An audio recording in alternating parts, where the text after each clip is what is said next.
നിലമ്പൂർ തെരഞ്ഞെടുപ്പിലെ യുഡിഎഫിന്റെ വിജയം ചരിത്രപരമാണെന്ന് കൊടിക്കുന്നിൽ സുരേഷ് എം.പി. പിണറായി വിജയൻ സർക്കാർ നടത്തുന്ന അഴിമതിക്കും ജനവിരുദ്ധ നയങ്ങൾക്കുമെതിരെ ജനങ്ങളുടെ വിധിയെഴുത്താണ് നിലമ്പൂരിൽ ഉണ്ടായതെന്നും വരാൻ പോകുന്ന നിയമസഭാ തെരഞ്ഞെടുപ്പിൽ ഇപ്പോഴത്തെ ഫലത്തിന്റെ തുടർച്ച ഉണ്ടാകുമെന്നും എം.പി. അഭിപ്രായപ്പെട്ടു. നിലമ്പൂരിൽ ആര്യാടൻ ഷൗക്കത്ത് നേടിയത് ചരിത്രപരമായ വിജയമാണെന്ന് കൊടിക്കുന്നിൽ സുരേഷ് എം.പി. അഭിപ്രായപ്പെട്ടു. ജനാധിപത്യ മുന്നണി ചരിത്ര വിജയം നേടിയിരിക്കുക. ഐക്യ ജനാധിപത്യ മുന്നണിയുടെ പ്രിയങ്കരനായ സ്ഥാനാർത്ഥി ആര്യാടൻ ഷൗക്കത്ത് 10,000-ന് മുകളിൽ വോട്ടിന്റെ വലിയ ഭൂരിപക്ഷത്തിൽ തെരഞ്ഞെടുക്കപ്പെട്ടിരിക്കുകയാണ്. കഴിഞ്ഞ 2 ടൈമായി ഇടതുപക്ഷ ജനാധിപത്യ മുന്നണിയുടെ സ്വതന്ത്ര സ്ഥാനാർത്ഥി പി.വി. അൻവർ വിജയിച്ചുകൊണ്ടിരുന്ന മണ്ഡലമാണ് ഐക്യ ജനാധിപത്യ മുന്നണി തിരിച്ചുപിടിച്ചിരിക്കുന്നത്.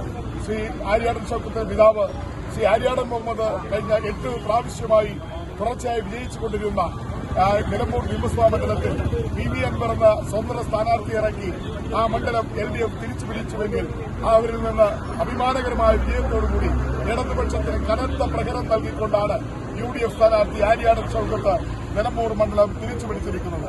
ഇത് 2026 നടക്കാൻ പോകുന്ന നിയമസഭാ തെരഞ്ഞെടുപ്പിന്റെ ഒരു ദിശാസൂചികയാണ്.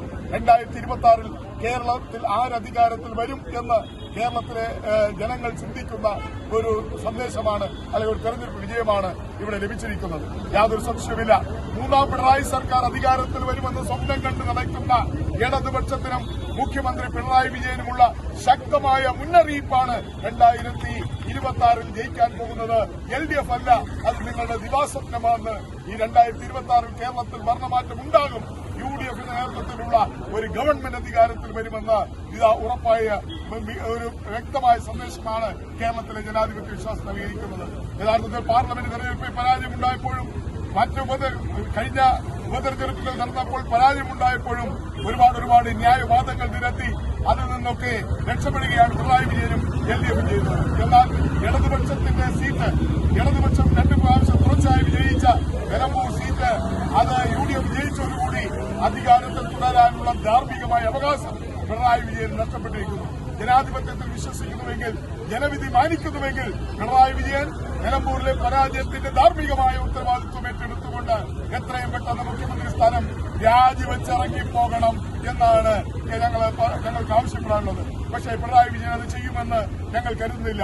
ഈ നിലമ്പൂരിലെ ദയനീയമായ പരാജയത്തിനും ന്യായവാദങ്ങൾ നിരത്തിക്കൊണ്ടായിരിക്കും പിണറായി വിജയനും ഇടതുപക്ഷവും മുന്നോട്ട് പോകുന്നത്. 2026 നിയമസഭാ തെരഞ്ഞെടുപ്പിൽ UDFന്റെ വിജയത്തിന്റെ ദിശാസൂചനയാണ് ഷൗക്കത്തിന്റെ വിജയത്തിലൂടെ ദൃശ്യമായിരിക്കുന്നതെന്നും കൊടിക്കുന്നിൽ സുരേഷ് എം.പി. പറഞ്ഞു.